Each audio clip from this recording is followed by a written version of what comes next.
नमस्कार, गोरखपुर न्यूज में आप सभी का स्वागत है। दिन भर की खबरों के साथ मैं हूं फरीद अहमद। जनपद न्यायाधीश तेज प्रताप तिवारी ने 14 सितंबर को आयोजित होने वाली राष्ट्रीय लोक अदालत के प्रचार वाहन को हरी झंडी दिखाकर रवाना किया।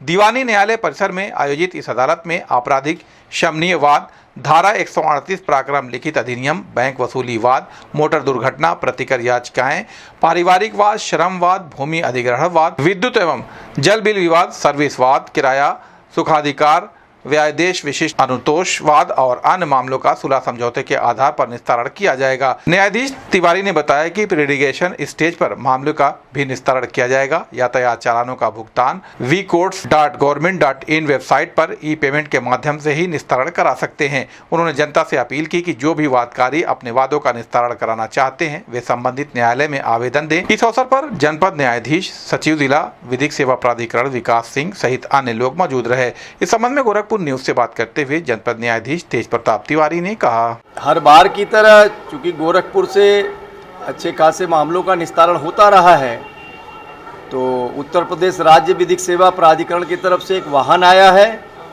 जो गोरखपुर के सुदूर ग्रामीण क्षेत्रों में जा कर के लोगों को जागरूक करेगा कि छोटे छोटे मामलों में अपने जीवन की खुशियों को बर्बाद न करें और मामलों को बैठ करके हल कराएं लोक अदालत में। यही मेरी अपील है गोरखपुर के सभी वासियों से कि जहां भी जिस भी स्थान पे उनका मुकदमा है, उनके मामले हैं, वहां एक प्रार्थना पत्र दे करके मामले का निस्तारण कराएं। मदन मोहन मालवीय प्रौद्योगिकी विश्वविद्यालय के कुलपति प्रोफेसर जयप्रकाश सैनी ने प्रेस वार्ता में बताया कि 29 अगस्त को विश्वविद्यालय का 9वां दीक्षांत समारोह आयोजित किया जाएगा। इस समारोह की अध्यक्षता उत्तर प्रदेश की राज्यपाल आनंदीबेन पटेल करेंगी। मुख्य अतिथि के रूप में प्रतिष्ठित वैज्ञानिक और इसरो के पूर्व निदेशक एस नबी नारायण उपस्थित रहेंगे, जबकि विशिष्ट अतिथि के रूप में उत्तर प्रदेश सरकार के प्राविधिक शिक्षा मंत्री आशीष पटेल मौजूद रहेंगे।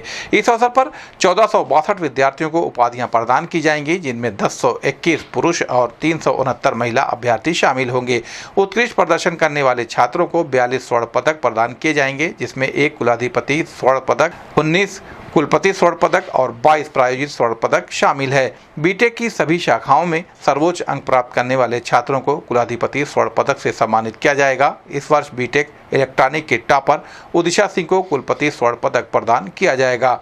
19 विद्यार्थियों को स्वर्ण पदक प्रदान किए जाएंगे, जिनमें 12 छात्र और 7 छात्राएं शामिल हैं। पिछले वर्ष की तरह इस वर्ष भी 25 स्कूली दीक्षांत समारोह में सम्मिलित होंगे। इस संबंध में गोरखपुर न्यूज से बात करते हुए मदन मोहन मालवीय प्रौद्योगिकी विश्वविद्यालय के कुलपति प्रोफेसर जयप्रकाश सैनी ने कहा, 9वां दीक्षांत समारोह में आप सभी का स्वागत है। इस बार हमारे मुख्य अतिथि अंतरिक्ष वैज्ञानिक श्री एस नंबी नारायणन जी हैं, जो त्रिवेंद्रम से आज गोरखपुर आ जाएंगे और कल हमारे दीक्षांत समारोह की शोभा बढ़ाएंगे। एस नंबी नारायणन जी, जैसा कि आप सभी जानते हैं, एक प्रसिद्ध अंतरिक्ष वैज्ञानिक हैं जिन्होंने स्वदेशी टेक्निक से विकास इंजन को विकसित करने में अपना योगदान दिया और उनके ऊपर एक मूवी रॉकेटरी भी बनी है कि कितने संघर्षों के साथ उन्होंने बिना अपने पद से डिगे और राष्ट्र सेवा के लिए जो कार्य करना चाहा था और उसमें कितने लोगों ने व्यवधान उत्पन्न किए, वो आपको उस मूवी के माध्यम से भी पता लग जाएगा कि कितने कष्ट उनके द्वारा उस समय सहे गए और किस कॉन्स्पिरेसी में उनके ऊपर अत्याचार हुए। और बट उन सबसे बाहर निकलते हुए उन्होंने अंतरिक्ष विज्ञान में देश को बहुत आगे ले जाने का एक संकल्प लिया था। जहाँ तक इस दीक्षांत समारोह की बात है, तो इस दीक्षांत समारोह में हमारे पास 1462 उपाधियाँ वितरित की जाएंगी और इन उपाधियों के साथ ही, ये उपाधियाँ तो हमारी डिजी लॉकर पर रहेंगी, हमारे सारे बच्चों के अंकपत्र भी कल ही डिजी लॉकर पर प्रदर्शित हो जाएंगे, जिससे भविष्य में वो निष्पक्षता के साथ एक पूरा ट्रांसपेरेंट तरीके से वो कहीं भी उसका उपयोग कर सकते हैं। किसी भी एम्प्लॉयर को कहीं कोई संशय नहीं रहेगा, किसी प्रकार के डिग्री वेरिफिकेशन की भी आवश्यकता महसूस नहीं होगी। वो डिजी लॉकर से अपनी डिग्रीज़ को और मार्कशीट्स को वेरीफाई करा सकते हैं। तो ये इस बार से हमने एक नया प्रयोग किया है और इसके साथ हमने अपनी विश्वविद्यालय की पुरानी मार्कशीट्स को भी हमने उस पर अपलोड करा दिया है डिजी लॉकर पर, ताकि जो बच्चे अभी पढ़ के निकले हैं पास्ट ईयर्स में, वो भी अपनी मार्कशीट्स को अपने एम्प्लॉयर्स को कहीं भी वेरिफिकेशन के लिए आवश्यकता होगी दे सकती है। सर कुल कितने स्वर्ण पदक वितरित किए जाएंगे? और इस बार 19 छात्र छात्राओं को टोटल 42 पदक वितरित किए जा रहे हैं। 19 बच्चों को हैं, तो उसमें कई बच्चों को मल्टीपल पदक भी मिल रहे हैं, एक से अधिक हैं, जिसमें एक कुलाधिपति पदक है और बाकी 22 हमारे जो उसमें हैं वो हैं स्पॉन्सर्ड मेडल्स हैं और रिमेनिंग 19 वाइस चांसलर मेडल हैं। आंगनबाड़ी कार्यकर्त्री अब इसमें भाग लेंगे। आंगनबाड़ी यस, उसमें इस बार कुशीनगर का जो माननीय कुलाधिपति महोदया का संकल्प है कि कुशीनगर को विकसित करने के लिए, वहाँ पर आंगनबाड़ी केंद्रों को व्यवस्थित करने के लिए उन्होंने 200 आंगनबाड़ी केंद्रों का संकल्प लिया था, जो जिलाधिकारी कुशीनगर के माध्यम से उन पर कार्य किया जा रहा है। अभी जो 20 की तरह जो वहाँ पर व्यवस्थित हो गए हैं, उनमें से 20 आंगनबाड़ी कार्यकर्त्रियों को यहाँ स्टेज से प्रतीकात्मक रूप से किटों का वितरण किया जाए।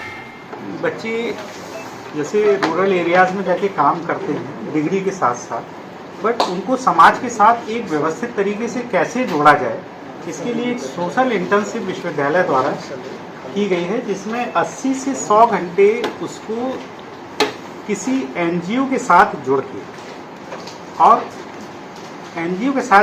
और उस पर कार्य करना है। वो कार्य पर्यावरण का होता है। सहजनवा थाने की पुलिस और एसओजी की संयुक्त टीम ने कूटरचित करेंसी का प्रलोभन देकर 2 करोड़ रुपए की असली मुद्रा का गबन करने वाले 8 अभियुक्तों को गिरफ्तार किया है। इस संबंध में एसएसपी डॉक्टर गौरव गुरुवर ने बताया कि मुखबिर की सूचना पर इन अभियुक्तों को गिरफ्तार किया गया है, जिनकी पहचान अमरजीत बेलदार, अभिषेक यादव, अनंत राय, राणा प्रताप पांडे उर्फ झूलर पांडे, अजय मौर्य, शिव प्रताप, नागेंद्र कुमार और शैलेंद्र कुमार के रूप में हुई है। इनके पास से 28,77,800 रुपए और ठगी के रुपयों से खरीदी गई एक स्कॉर्पियो गाड़ी बरामद की गई है। एसएसपी ने बताया कि वादी मुकदमा द्वारा स्थानीय थाने में एक प्रार्थना पत्र दिया गया था, जिसमें अभियुक्त अमरजीत बेलदार, वीरेंद्र यादव और सुदामा यादव द्वारा वादी मुकदमा को जमीन दिलाने के नाम पर 2 करोड़ रुपए की ठगने का आरोप लगाया गया था। जब वादी ने अपनी रकम वापस मांगी तो उन्हें जान से मारने की धमकी दी गई। इस आधार पर मुकदमा दर्ज कर अभियुक्तों को गिरफ्तार किया गया है। पूछताछ में ज्ञात हुआ कि वादी पश्चिम बंगाल में बड़े पैमाने पर पेंट पॉलिश का कारोबार करते हैं। अभियुक्तों ने धोखाधड़ी करके उनसे पैसे हड़पने की योजना बनाई। योजना के तहत अभियुक्त मार्च में कोलकाता जाकर वादी से मिले और उन्हें नकली नोटों के बदले 4 गुना रकम देने का वादा किया। विश्वास दिलाने के लिए उन्होंने वादी को 5 लाख रुपए की असली मुद्रा नकली नोट बताकर दी। नोटों का प्रयोग करने के बाद वादी मुकदमा ने 50 लाख रुपए अभियुक्तों को दे दिए तथा शेष 1 करोड़ 50 लाख रुपए को बाद में देने के लिए कहा। वादी मुकदमा द्वारा दिए गए पैसों को अभियुक्तों द्वारा आपस में बांट लिया गया तथा एक स्कॉर्पियो वाहन खरीदा गया। कुछ दिन बाद वादी मुकदमा ने जब शेष राशि की मांग की तो उन्हें गोरखपुर बुलाया गया और अभियुक्तों ने नकली नोट बनाने का बहाना किया। अभियुक्तों ने वादी मुकदमा को कहा कि अगर शीघ्र ही शेष 1 करोड़ 50 लाख रुपए दे दिया जाता है तो हम लोग उन्हें 8 करोड़ रुपए की नकली करेंसी दे देंगे। वादी मुकदमा बार बार पैसों की मांग न करें, इसके लिए सभी ने मिलकर एक कूटरचित खतौनी तैयार करवाया और योजना के तहत वादी मुकदमा को बताया कि यदि हम लोग आपके पैसे नहीं देते हैं तो उक्त जमीन की रजिस्ट्री आपके नाम कर देंगे। दिनांक 10 जुलाई को पैसों के लेन देन के लिए अभियुक्तों द्वारा वादी मुकदमा को बुलाया गया। बाद में पैसे के लेन देन के समय पीआरडी के 3 जवानों शिव प्रताप, नागेंद्र और शैलेंद्र को भी योजना में पैसों का लालच देकर शामिल कर लिया गया। योजना के अनुसार पैसे लेते समय पुलिस आने का नाटक किया गया और सभी अभियुक्त मौके से भागने लगे, जिसे देखकर वादी मुकदमा भी अपनी गाड़ी में बैठकर भाग गए। बाद में अभियुक्तों ने पैसे आपस में बांट लिए। अमरजीत बेलदार एक अभ्यस्त अपराधी है, जिसकी गिरफ्तारी पर 15,000 रुपए का इनाम घोषित किया गया था। उसे पहले भी इसी तरह के अपराध में खजनी थाना क्षेत्र से गिरफ्तार किया गया था। गिरफ्तार करने वाली पुलिस टीम को 25,000 रुपए का इनाम दिया गया है। इस टीम में सहजनवा थाना प्रभारी विशाल कुमार उपाध्याय, वरिष्ठ उप निरीक्षक पंकज कुमार सिंह, उप निरीक्षक अभिषेक कुमार राय, घनश्याम उपाध्याय, हेड कांस्टेबल पारस कुमार, दीपू कुमार, कांस्टेबल इंद्रजीत यादव, गोलू यादव, गोविंद यादव, एसओजी प्रभारी मनीष यादव, उप निरीक्षक राजमंगल सिंह, हेड कांस्टेबल राम इकबाल राव, करोड़ापति त्रिपाठी, दुर्गेश मिश्रा, अरुण खरवार शामिल रहे। इस संबंध में गोरखपुर न्यूज से बात करते हुए एसएसपी डॉक्टर गौरव गुरुवर ने कहा, जनपद गोरखपुर के थाना सहजनवा में 12 जुलाई को एक व्यक्ति जिनका नाम चंद्रिका निषाद है, जो मूलतः थाना सहजनवा क्षेत्र के ही रहने वाले हैं, परंतु कई सालों से कोलकाता में रह रहे हैं। इनका इंटीरियर डिजाइनिंग का और विशेष रूप से जो सुनार के जो शोरूम बनते हैं, बहुत बड़े बड़े शोरूम बनते हैं, उनका काम है और पूरे देश में ये काम करते हैं और काफी बड़े व्यवसायी हैं वहां के। इनके द्वारा एक सूचना दी गई थी कि कुछ लोगों द्वारा इनके साथ पैसे की ठगी कर ली गई है। इनसे करीबन किस्तों में 2 करोड़ रुपए के आसपास इनसे ले लिया गया है और अब वो वापस नहीं कर रहे हैं। क्योंकि अमाउंट बड़ा था, इसकी जांच करा के इसके ऊपर तत्काल मुकदमा पंजीकृत किया गया। इस संबंध में थाना की टीम के अलावा एसओजी सर्विलांस को लगाया गया, एसपी नॉर्थ और सीओ गीडा को लगातार इसका पर्यवेक्षण के लिए लगाया गया। इस पूरी घटनाक्रम में एक बात निकल करके आई कि इस घटना का जो मुख्य अभियुक्त है, जिसका कि नाम अमरजीत बेलदार है, जो थाना बांसगांव का ही रहने वाला है, वो पहले भी लोगों के साथ धोखाधड़ी की घटनाएं कर चुका है। वहां भी गैंग बना के इस तरह की कार्रवाइयां कर चुका है और इस बार भी इसने गैंग बना करके ये गतिविधियां की हैं। जब घटना की गहराई से जांच की गई तो ये समझ में आया कि ये केवल पैसे के लेन देन की धोखाधड़ी नहीं है, बल्कि इस व्यक्ति द्वारा एक गैंग बना करके इन व्यवसायी को के साथ काफी बड़ा फ्रॉड किया गया है। पहले इनको छोटे अमाउंट के नोट दे करके उसको 4 गुना करने और नकली नोट देने का वादा किया गया। नकली नोट बताकर इनको असली दिए गए ताकि विश्वास हो जाए कि ये 4 गुना इनको नोट दे रहे हैं। पहले इनसे 10,000, 50,000 इस तरह के अमाउंट लिए गए, फिर बाद में इनसे 50 लाख और फिर 1 करोड़ 40 लाख रुपया फाइनली इनसे लिया गया। और जो इनको वीडियो दिखाया गया कि कैसे ये कागज से नकली नोट बनाते हैं, उस वीडियो को दिखाते हुए उनको विश्वास कराया गया, जिसके झांसे में वो आए और उनके द्वारा इतनी बड़ी अमाउंट इनको दिया गया। इस पूरे घटनाक्रम का अनावरण कर लिया गया है। इसमें टोटल अभी तक 8 लोग अरेस्ट हुए हैं, जिसमें मुख्य अभियुक्त अमरजीत बेलदार है, उसके अन्य साथी हैं। इसमें जो 8 लोग अरेस्ट हुए हैं उसमें 3 पीआरडी के जवान भी हैं और एक तथाकथित पत्रकार अनंत राय ये भी अरेस्ट हुआ है। बेसिकली इनके द्वारा जब जो व्यवसायी हैं उनको विश्वास में ले लिया गया तो उनको भारी अमाउंट लेकर लाने के लिए गोरखपुर बुलाया गया और एक जगह बताई गई कि वहां पर सब लोग मिलेंगे और इनके द्वारा दी गई जो रकम है उसके 4 गुना इनको वहां दिया जाएगा। परंतु पहले से ही योजनाबद्ध तरीके से जब वो एक्सचेंज हो रहा था तो एक अन्य गाड़ी से तथाकथित पुलिस बनकर ये जो तथाकथित पत्रकार अनंत राय और इसके साथ पीआरडी जवान ये मौके पर पहुंचते हैं और ऐसे शो करते हैं कि जैसे पुलिस की रेड हो गई।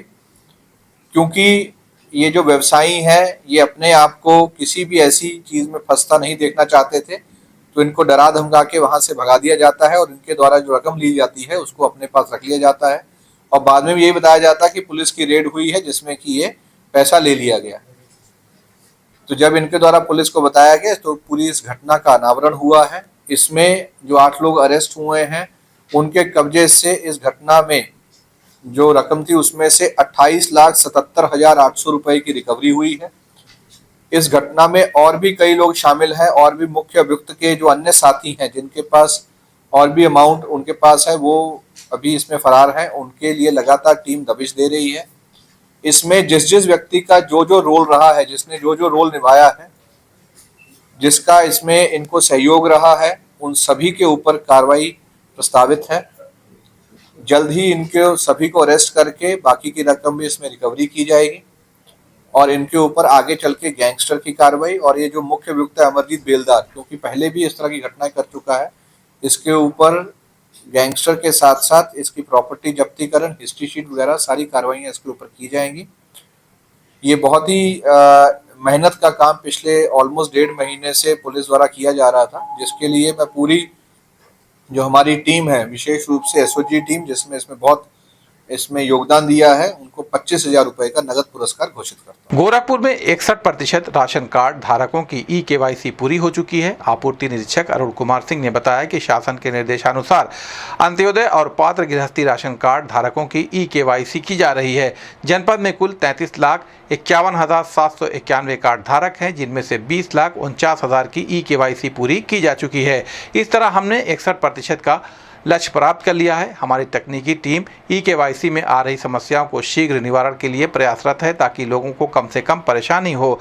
वर्तमान में हमने पूरे उत्तर प्रदेश में सबसे अधिक ई-केवाईसी की है। हमारा लक्ष्य सितंबर के अंत तक 90% ई-केवाईसी पूरा कर लिया जाएगा। इस संबंध में गोरखपुर न्यूज से बात करते हुए सप्लाई इंस्पेक्टर अरुण कुमार सिंह ने कहा, शासन के आदेशानुसार राष्ट्रीय खाद्य सुरक्षा अधिनियम के अंतर्गत अंत्योदय एवं पात्र गृहस्थी 2 कार्ड हमारे यहाँ प्रस्तुत हैं। उनके प्रत्येक सदस्य की ई-केवाईसी का कार्य चल रहा है।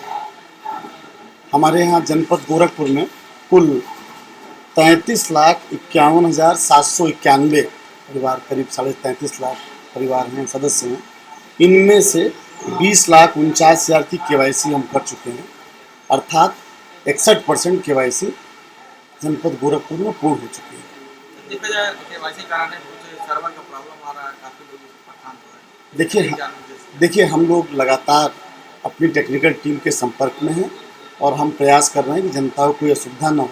और आप अवगत हैं कि 61% केवाईसी गोरखपुर में हो गई है, जो उत्तर प्रदेश के किसी भी जनपद में सर्वाधिक केवाईसी है। तो हम आश्वस्त करते हैं जनता जनार्दन को, कार्डधारकों को कोई असुविधा नहीं होगी।